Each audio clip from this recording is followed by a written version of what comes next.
Hello.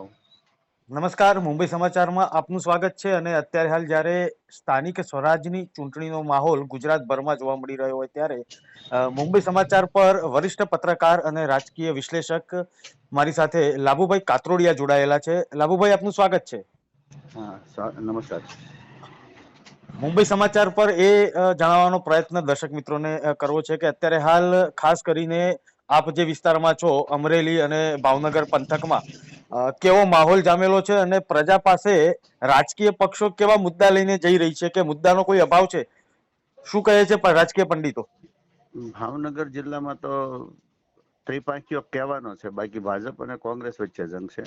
જી. પણ અમરેલી જિલ્લામાં કાયદેસરનો ત્રિપાંખીયો જંગ છે.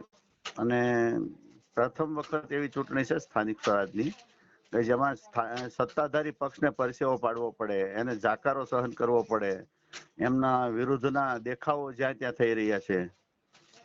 આમ તો ફોર્મ ખેંચતી વખતે જે ભૂમિકા ભજવાની છે એ ગુજરાત માટે નહીં, બંધારણ માટે અને આપણી લોકશાહી માટે કલંક છે.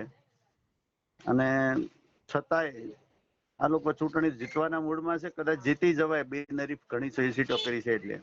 પરંતુ પ્રથમ ચૂંટણી એવી છે કે શાસકોને જાકારો મળી રહ્યો છે. જી.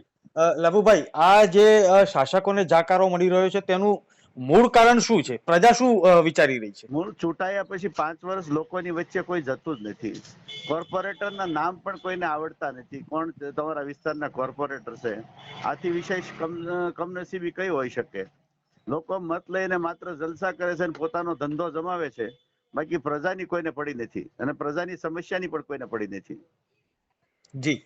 આખી આ વાત જ્યારે સમસ્યાની આવતી હોય ત્યારે જનતા અત્યારે હાલ નીરસ લાગી રહી છે, પરંતુ અંડર કરંટ કંઈક જુદો લાગી રહ્યો છે. આ અંડર કરંટની અંદર આપણે અંડરલાઈન કરીએ તો કેવો કરંટ અત્યારે છે રાજકીય રીતે? અંડર કરંટ પરિવર્તનની લોકોની ઈચ્છા છે, પરંતુ જ્યાં મજબૂત ઉમેદવારો વિપક્ષના હશે ત્યાં ચોક્કસ લોકો પરિવર્તન કરી નાખવાના છે.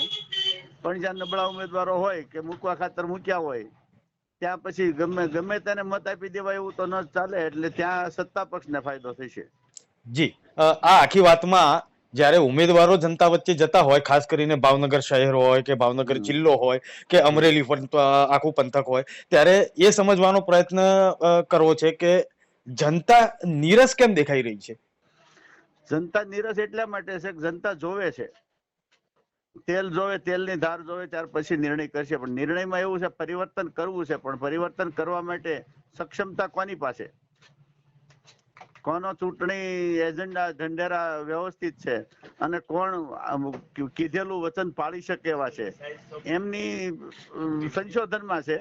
આખરે મતદાન થશે ત્યારે આ વખતે મૂર્તિયા જોઈને મતદાન થશે, માત્ર પાર્ટી જોઈને નહીં થાય. જી.